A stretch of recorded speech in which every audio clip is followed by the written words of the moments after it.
¿Quiénes son los florindos y las florindas?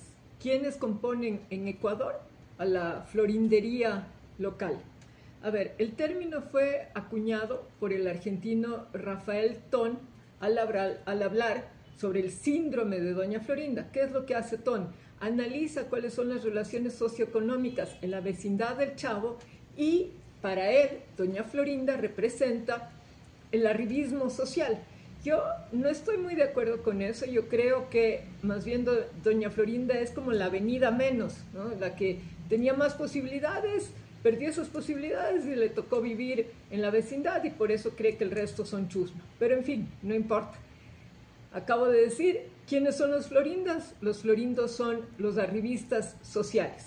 ¿Qué pasa en Ecuador?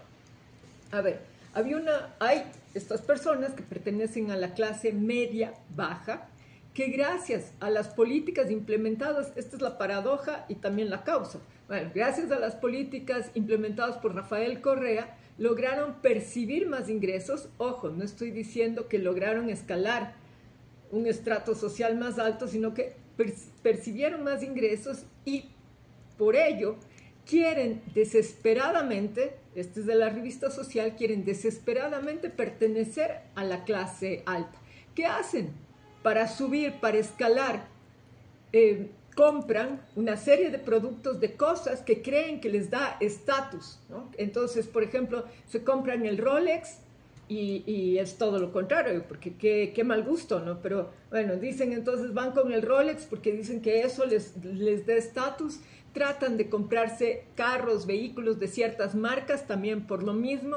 Van a determinados restaurantes, a restaurantes que son costosos, etcétera, porque creen que todo eso les va a dar estatus.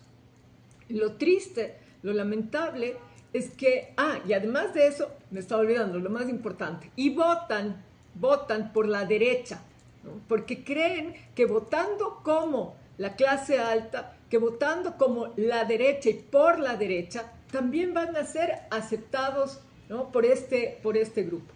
Pero ¿qué es lo más patético, lo más triste de los florindos? Que hacen todas estas cosas y la clase alta, digamos, la clase tradicional, los reconoce y los desprecia, se burla de ellos y, sobre todo, esta es la parte que nos compete a todos, los utiliza, ¿no? Utiliza ese voto de odio. Ahora, ¿por qué odian tanto a Correa? Si Correa es el que les permitió tener más ingresos, lo odian porque Correa les recuerda